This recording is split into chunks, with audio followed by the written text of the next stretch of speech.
নমস্কাৰ সকলোকে স্বাগতম জনাইছোঁ। প্ৰথমতে আমি কৈছোঁ যে ৰাইজ সাৱধান, যে জনজাতীয় ৰাইজ এতিয়া সাৱধান খবৰ হ'ল। ইতিমধ্যে আমি আপোনালোকক বা জনজাতীয় সাধাৰণ ৰাইজখিনিক আমি এই কথাটো বাৰে বাৰে কৈ আহিছোঁ যে এতিয়া সকলো মানুহে আপোনালোকৰ খবৰ ল'বলৈ আহিব, সকলো দল সংগঠন সকলো নেতাই আপোনালোকক খবৰ ল'বলৈ আহিব, কিন্তু আপোনালোকৰ অধিকাৰৰ প্ৰশ্নত 1 ইঞ্চিও ইফাল সিফাল হ'ব নোৱাৰিব। আপোনালোকে আপোনালোকৰ দাবী অক্ষুণ্ণ ৰাখক, এই নেতাসকলৰ কথা মতে নচলে। এতিয়া আমি প্ৰথম বাক্যটো এইকাৰণে সাৱধান বুলি কৈছোঁ যে এতিয়া কুম্ভকৰ্ণ নিদ্ৰাৰ পৰা সাৰ পাইছে। অসমৰ সাধাৰণ জনজাতীয় ৰাইজৰ যিজনে নিজকে অভিভাৱক বুলি কৈছে, তেওঁ অভিভাৱক হয় নে নহয় এইটো ৰাইজে জানিব, কিন্তু আমি অভিভাৱক বুলি দাবী কৰা মানুহজনৰ কথাটোলৈ আহিছোঁ যে তেওঁ এতিয়া কুম্ভকৰ্ণ নিদ্ৰাৰ পৰা সাৰ পাইছে। যে অসমৰ এতিয়া প্ৰতিটো অঞ্চলত উন্নয়নৰ নামত জনজাতীয় মানুহক গৰু ছাগলী কুকুৰ মেকুৰীৰ দৰে ব্যৱহাৰ কৰা হৈছে। পুনৰ স্পষ্টভাৱে কৈছোঁ যে অসমৰ জনজাতীয় মানুহক কুকুৰ মেকুৰী গৰু ছাগলীৰ দৰে ব্যৱহাৰ কৰা হৈছে। এতিয়া কথাটো হ'ল, প্ৰতিবাৰৰ দৰে জনজাতীয় মানুহখিনিক তেওঁলোকৰ বসতিৰ স্থান, তেওঁলোকৰ আধাৰটোৰ পৰা আঁতৰাই এতিয়া উন্নয়ন কৰিবলৈ বিচৰা হৈছে। এতিয়া সেই উদাহৰণটোত সংযোজনটো এনেকুৱা যে য'ত এতিয়া কাৰ্বি আংলঙত সেই কাৰ্বি মানুহখিনিক খেদিবলৈ বিচাৰিছে, য'ত সেই আদানীয়ে উদ্যোগ স্থাপন কৰিব, সেই মানুহখিনি ইতিমধ্যেই স্থানান্তৰিত, ইতিমধ্যেই বিতাড়িত, ইতিমধ্যেই খেদা খোৱা।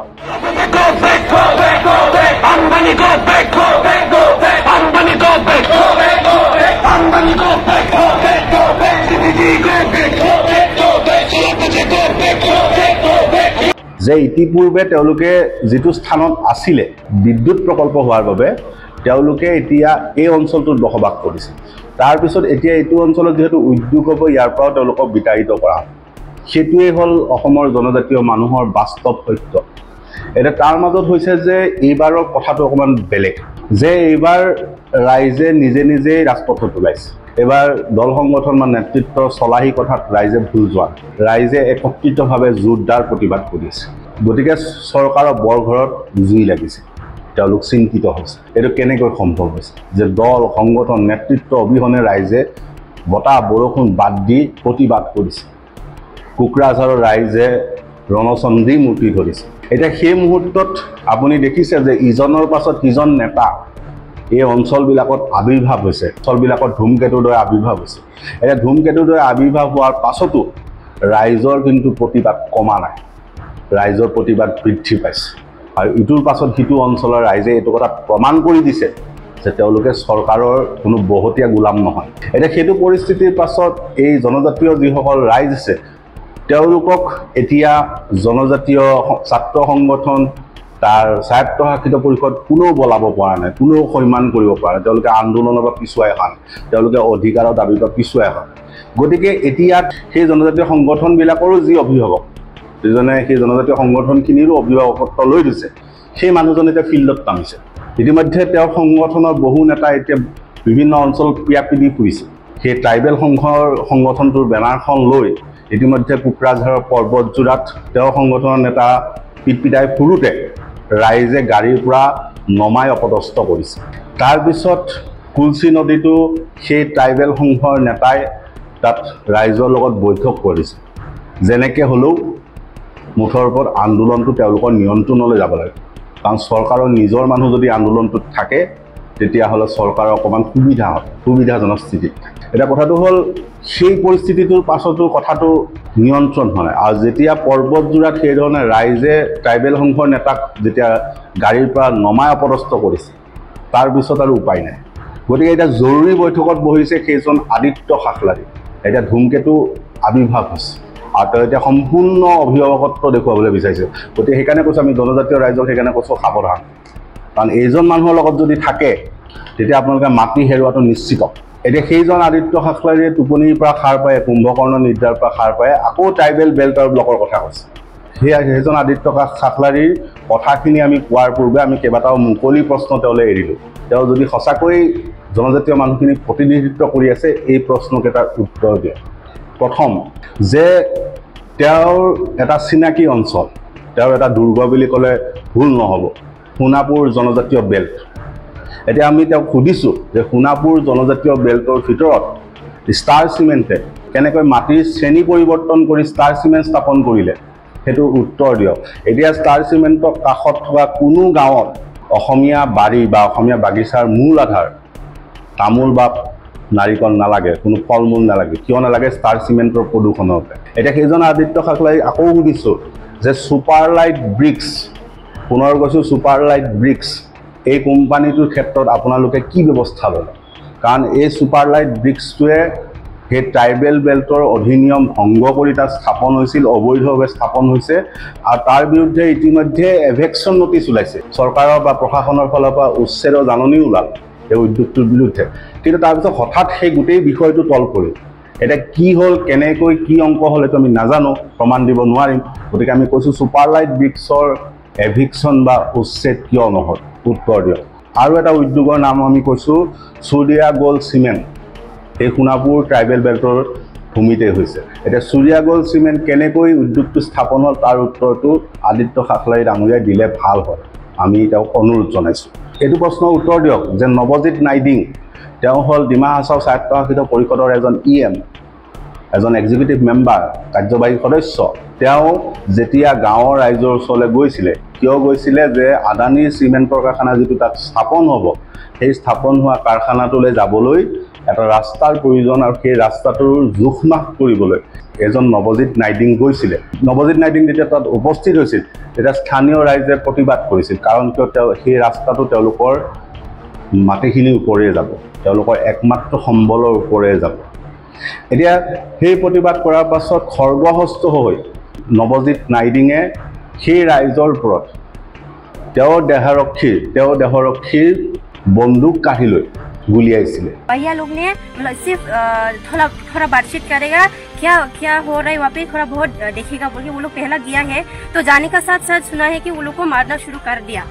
तो वो तो अच्छा हुआ कि मेरा दीदी ने वहाँ पे पहुँच किया। वो अकेला गया था तो उसका ऊपर में भी हाथ उठा दिया, बोला उसका साथ भी बच्चा भी था, और फायर भी किया है, देखिए प्रूफ भी है। या में हम लोग जब बाद में गया तो ये सब भी मिला। ये नवजीत नाइडिंग ने गोली चलाया है, ये उसका बॉडीगार्ड का बंदूक छीन के ये फायर किया है। वो तो अच्छा हुआ कि यहाँ में खौफनाक हादसा होने से बचते बच गया।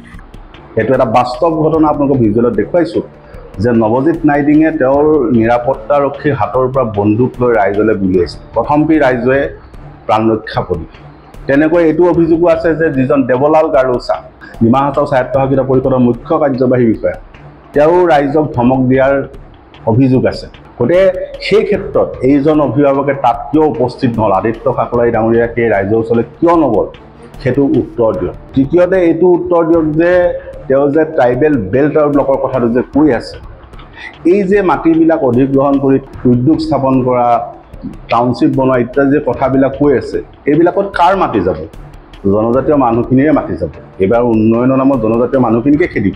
গতিকে সেই কথাটো স্পষ্টভাৱে তেওঁ কিয় ক'ব নোৱাৰে যে জনজাতীয় মানুহখিনিৰ যিখিনি মাটিত তেওঁলোকে বসবাস কৰি আছে সেইখিনি পট্টা দিয়ক, তেওঁলোক খেদি তাত উদ্যোগ স্থাপন বাদ দিয়ক, তাত পট্টা দিয়ক। সেই কথাটো কিয় তেওঁ স্পষ্টভাৱে ক'ব নোৱাৰে? সেই কথাখিনিৰ উত্তৰ দিয়ক, তাৰপিছত তেওঁ বাকীখিনি কথা কওক। এতিয়া কথাটো হ'ল সেই ক্ষেত্ৰত যুক্তি দিবলৈ বিচাৰিছে সংস্থাপন দিৱস। এতিয়া আমি প্ৰমোদ বড়োক আমন্ত্ৰণ জনাইছোঁ, আপুনি ৰঙানদী প্ৰকল্পলৈ আহক, লখিমপুৰ ৰঙানদী প্ৰকল্পলৈ আহক, আপুনি চাই যাওক। তাত মাত্ৰ 2জন অসমীয়া মানুহক চকীদাৰৰ পদবীটো দিয়া হৈছে, বাকীখিনি গোটেইখিনি বাহিৰৰ মানুহ। আপোনালোকে যে যুক্তি দি আছে যে উদ্যোগ হ'লে আমি ইয়াত সংস্থাপন পাম, মিছা কথা। এতিয়া আহোঁ আমি মূল কথাটোলৈ যে অভিভাৱক এতিয়া গাঁতৰ পৰা ওলাইছে, ধূমকেতুৰ দৰে আৱিৰ্ভাৱ হৈছে, ৰাইজ সাৱধান। আৰু এতিয়া কথাটো হ'ল যে তেওঁ এই ক্ষেত্ৰত প্ৰভাৱ খটুৱাটো, কাৰণ তেওঁ ইতিমধ্যে কালিৰ দিনটোত খুব ক্ষিপ্ৰতাৰে গুৱাহাটীত এখন বৈঠকত মিলিত হৈছে। তেওঁ দুটা সংগঠন একেলগে খামোচ মাৰি ধৰি আছে, এটা হ'ল ট্ৰাইবেল সংঘ আৰু ইটো হ'ল অসমৰ জনজাতীয় সংগঠনসমূহৰ সমন্বয়ৰক্ষী সমিতি, যিটোক CCOTA বুলি কোৱা হয়, সেইখনৰ বৈঠক দিছে। এতিয়া সেই বৈঠকত নিখিল বড়ো ছাত্ৰ সন্থা, নিখিল দেউৰী ছাত্ৰ সন্থা, নিখিল ৰাভা ছাত্ৰ সন্থা, তিৱা ছাত্ৰ সন্থা ইত্যাদি কৰি বহুকেইটা জনজাতীয় সংগঠনৰ শীৰ্ষ নেতৃত্ব উপস্থিত আছে।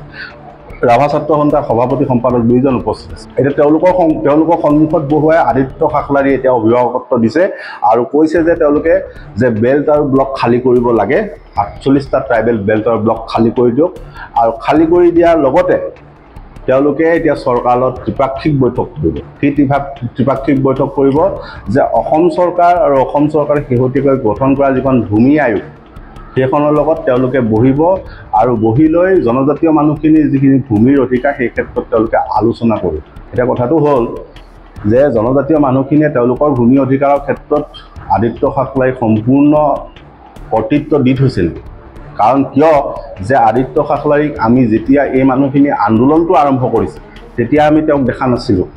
যেতিয়া আন্দোলনটো এটা ব্যাপক ৰূপ লৈছে, যেতিয়া অসমৰ চাৰিওফালে জনজাতীয় মানুহে প্ৰতিৰোধ গঢ়ি তুলিছে, তেতিয়া হঠাৎ আদিত্য খাখলাৰীক দেখা পাইছোঁ। গতিকে আমি সেইকাৰণে কৈছোঁ যে তেওঁক কোনোবাই অভিভাৱকত্ব দি থৈছে নেকি। হ'ব পাৰে তেওঁ ট্ৰাইবেল সংঘৰ মাননীয় তেওঁ দায়িত্বত আছে বা সমন্বয়ৰক্ষীৰ দায়িত্বত আছে, কিন্তু জনজাতীয় মানুহখিনিৰ অধিকাৰৰ প্ৰশ্নত কোনদিনাখন আমি তেওঁক দেখা পাইছোঁ। মাত্ৰ নিয়ম মাফিক কেতিয়াবা কিছুমান অনুষ্ঠানৰ বাদে কিছুমান কথাৰ বাদে তেওঁক আমি কেতিয়াও দেখা নাই। গতিকে এই মুহূৰ্তত যেতিয়া ৰাইজে প্ৰতিৰোধ গঢ়ি তুলিছে, ৰাইজে যেতিয়া 1 ইঞ্চিও পিছুৱাই অহা কথাটো কোৱা নাই, তেতিয়া তেওঁক দেখা গৈছে। তাত এইটোও কৈছে যে কোকৰাঝাৰৰ বাছবাৰীত যিটো প্ৰতিবাদ হৈ আছে সেইটোত বোলে বাহিৰৰ এলিমেণ্ট আছে, অৰ্থাৎ এই এলিয়েনৰ নিচিনা কথাটো বাহিৰৰ পৰা কোনোবা আহি বোলে তাত প্ৰৰোচনা কৰিছে। এতিয়া আমি তেওঁক ভিজুৱেল কিছুমান দেখুৱাইছোঁ, আমি সুধিছোঁ ইয়াত কোন বাহিৰৰ মানুহ আছে আপুনি দেখুৱাই দিয়ক, কোনটো দলৰ নেতা আছে, কোনজন ইয়াত সংগঠনৰ নেতা আছে দেখাই দিয়ক। এইখিনি সাধাৰণ মানুহ, এইখিনিয়ে নিজৰ যিটো একমাত্ৰ সম্বল সেইটো হেৰুৱাৰ ভয়ত চিৎকাৰ কৰিছে, আৰ্তনাদ কৰিছে। আপুনি এইখিনি কথা ক'বলৈ লাজ পাব লাগে যে আদিত্য খাখলাৰী ডাঙৰীয়া, আপুনি লাজ পাব লাগে যে সাধাৰণ ৰাইজৰ সেই সাহস, সেই প্ৰতিবাদক আপুনি বাহিৰৰ এলিমেণ্টে পৰিচালনা কৰা বুলি কোৱাটো ক'বলৈ লাজ পাব লাগে। কাৰণ জনজাতীয় মানুহখিনিয়ে উপায় নাপায় ৰাস্তাত আহিছে, কাৰণ তেওঁলোকৰ সেইখিনি সম্পদৰ বাহিৰে বেলেগ নাই। আপোনাৰ দৰে ধনী মানুহ তেওঁলোক নহয়। গতিকে তেওঁলোকৰ যিটো অধিকাৰৰ প্ৰশ্নত ৰণচণ্ডী মূৰ্তি, সেইটোক আপুনি পেংলাই নকৰিব, সেইটোক আপুনি বাহিৰৰ এলিমেণ্ট বুলি কৈ এই গুৱাহাটীত বহি লৈ আপুনি এনেই প্ৰেছ মিটত বহি লৈ কৈ থাকিলেই নহ'ব। গতিকে সেইজন মানুহৰ যিহেতু আৱিৰ্ভাৱ হৈছে, গতিকে মানুহবিলাক অকণমান সাৱধান হ'ব। আৰু তেওঁ যিহেতু কৰ্তৃত্ব এতিয়া খটুৱাব, সেইটোও নিশ্চিত যে কৰ্তৃত্ব খটুৱাব, যে দিছপুৰৰ লগত আলোচনা হ'লেই চৰকাৰে আলোচনা কৰিব বিচাৰিলে এতিয়া আদিত্য খাখলাৰী তাত থাকিব। কাৰণ ইতিমধ্যে গোটেইখিনি ছাত্ৰ সংগঠন নি তেওঁ বহুৱাই লৈছে। গতিকে ৰাইজে যিটো আন্দোলন কৰি আছে সেইটোৰ এতিয়া প্ৰতিনিধিত্ব কৰিব আদিত্য খাখলাৰীয়ে। গতিকে সেই কথাটো আপোনালোকে সাৱধান হওক যে যাতে ৰাইজৰ প্ৰশ্নখিনি সঠিকভাৱে সম্পূৰ্ণৰূপে চৰকাৰে গম পায়, ৰাইজৰ আন্দোলনখিনি, ৰাইজৰ দাবীখিনি, ৰাইজৰ যিখিনি অধিকাৰৰ প্ৰশ্ন সেইখিনি যাতে সঠিকভাৱে উপস্থাপন হয়, তাত যাতে কোনো হিনদেৰি নহয়, তাত যাতে কম্প্ৰমাইজ নহয়, তাত যাতে মেনেজ নহয়, সেই কথাটো ৰাইজে দৃষ্টি দিয়ক। কাৰণ পৰিস্থিতি সেইটো পৰ্যায়লৈ গৈছে। এই ক্ষেত্ৰত আমি সামৰণি মাৰিছোঁ যে অসমত ইমানবিলাক ডাঙৰ নেতা, ইমানবিলাক ডাঙৰ অভিভাৱক থকাৰ পাছতো এতিয়া একেবাৰে অৱস্থাটো থৈবচ এই জনজাতীয় মানুহ, সাধাৰণ মানুহ, থলুৱা মানুহ, যে আদিত্য খাখলাৰীৰ দৰে এজন মানুহ থকাৰ পাছতো জনজাতীয় মানুহৰ পৰা মাটি কাঢ়িবলৈ বিচৰাটোৱেই লাজৰ কথা। তেনেকৈ শৃংখল চলিহে তাত গৈ চিঞৰ বাখৰ কৰাৰ পাছতো, টেটু ফলাৰ পাছতো ONGC পিছুৱাই অহা নাই, সেই SK আগৰৱালা পিছুৱাই অহা নাই, খবৰটো ল'বলৈও নাযায় তাত পৰিস্থিতিটো নিয়ন্ত্ৰণত নায়েই। এতিয়াও গেছ ওলাই আছে। শিৱসাগৰৰ ভটিয়াপাৰৰ সেই অঞ্চলটোত গেছ এতিয়াও নিৰ্গমন হৈ আছে। এতিয়া গেছ নিৰ্গমন হোৱাৰ পিছত সাধাৰণ মানুহে খবৰ ল'বলৈও নাযায়, তাৰমানে পাত্তাই নিদিয়ে এই শৃংখল চলিয়া, তাত আজিও খবৰ ল'ব নাযায়। তেনেকৈ ৰঙানদী প্ৰকল্পতো তেওঁলোক গৈছিলে, ৰঙানদীৰ সেই বান্ধ কৰ্তৃপক্ষই এতিয়ালৈ গুৰুত্বই দিয়া নাই। আমি সেইদিনাখনো কৈছোঁ যে আকৌ বৰষুণ দিলে আকৌ একেটা অৱস্থাই হ'ব। গতিকে অসমৰ জাতীয় সংগঠন, অসমৰ অভিভাৱক, অসমৰ এই জনজাতীয় নেতৃত্ব এতিয়া যথেষ্ট নিশকতীয়া, তেওঁলোকক কোনেও পাত্তা নিদিয়ে। এইটো এটা কথা হ'ব পাৰে। আৰু দ্বিতীয় হ'ল যে তেওঁলোকক হয়তো তাত সেই আন্দোলনটো বা সেই সময়খিনিত থিয় হ'বলৈ তেওঁলোকক ব্যৱস্থা কৰা আছে, যে তেওঁলোকে মাহিলী হিচাপত এটা দৰমহা পায়। দৰমহা বুলি কৈছে, চান্দা বুলি ক'লে তেওঁলোকে বেয়া পায়, মাহিলী হিচাপত তেওঁলোকে দৰমহা পায়। গতিকে সেই দৰমহা পোৱাৰ পাছত তেওঁলোকে সেই সময়ত সেই অঞ্চলটোত থিয় হৈছে, যাতে কিবা পৰিস্থিতিৰ সৃষ্টি হ'লে তাক নিয়ন্ত্ৰণ কৰিব পাৰে, চৰকাৰে বিচাৰিলে তাক মেনেজ কৰিব পাৰে। এই দুইটা কথা এটা হ'ব লাগিব, নহ'লে এনেধৰণে প্ৰতিটো অঞ্চলত এই নেতৃত্ব উপস্থিত হোৱাৰ পাছতো প্ৰতিটো অঞ্চলত সেই প্ৰশাসন হওক, সেই কোম্পানী হওক, সেই ৰাজহুৱা খণ্ডৰ প্ৰতিষ্ঠান হওক, তেওঁলোকক বুঢ়া আঙুলি দেখুৱাই দিছে, পাত্তাই দিয়ে। গতিকে কথাখিনি ৰাইজে চিন্তা কৰি চাওক। আৰু শেহত মুখনি মাৰিছোঁ যে আদিত্য খাকলাৰী এতিয়া আপোনালোকৰ অভিভাৱক হৈ আহিছে, গতিকে কথাটো চিন্তা কৰি চাওক। ধন্যবাদ।